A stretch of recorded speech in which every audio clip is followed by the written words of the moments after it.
Hello mga lula, memories lang to kasi full na yung memory ko, dapat ako mag-upload. So ito yung kaganapan sa trip namin papunta sa Acropolis sa Parthenon. Ang daming tao, grabe no. We're actually school members.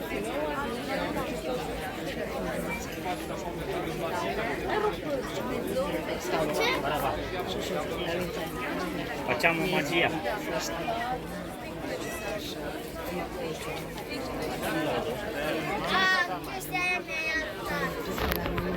Turista.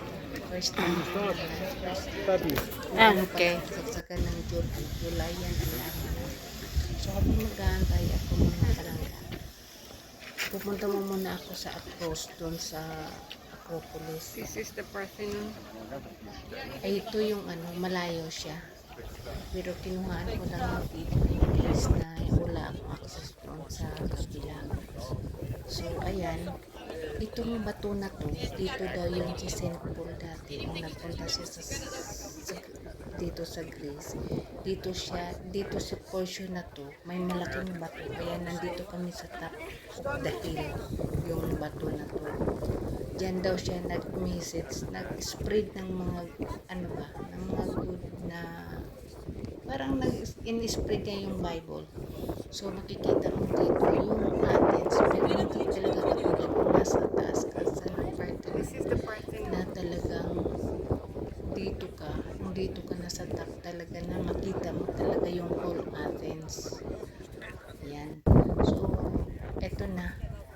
Ako na lang mag-isa umakyat, sariling sikap na yung mga palangga kasi kami lang dalawa nila sila hindi ko na pinaakyat kasi grabe talagang papaakyat kasi yung so ako na lang umakyat dito habang nag-aantay kami ng kasi dumating kami mga 11 pwede pa kami pumasok mga 2 o'clock so naglakad-lakad muna. Ito yung pila 2 o'clock na to, ito na yung time na pwede na kami pumasok. Tingnan niyo yung pila guys, talaga grabe. Pero talaga kumbaga iba yung feelings. Ito na kami pasok na kami. So ito yung museum, yung nasa baba na grabe ang lalim. Sandali. Ayan, malalim yan masyado. Sariling sikap talaga sariling sikap ako na yung sobrang lalim yung museum na yan.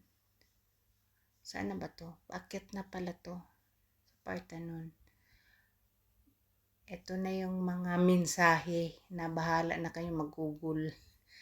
Ayan, dali-dali na lang yan at saka wala akong magandang gawangan ng sariling sikap lang. Ayan, kuha nila nasa top of the hill na talaga kami niyan sa Acropolis.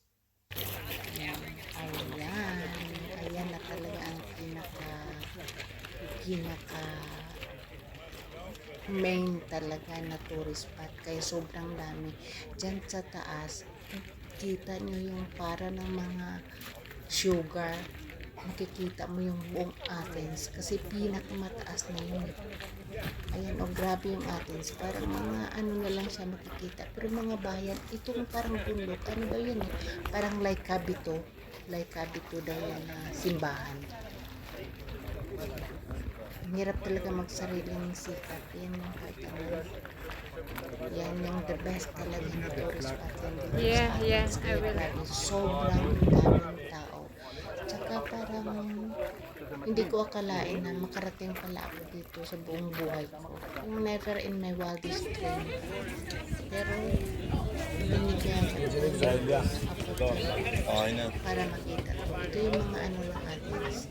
Ito yung surrounded siya. Nasa middle siya ng Athens. Makita mo lahat ng bahay ng Athens.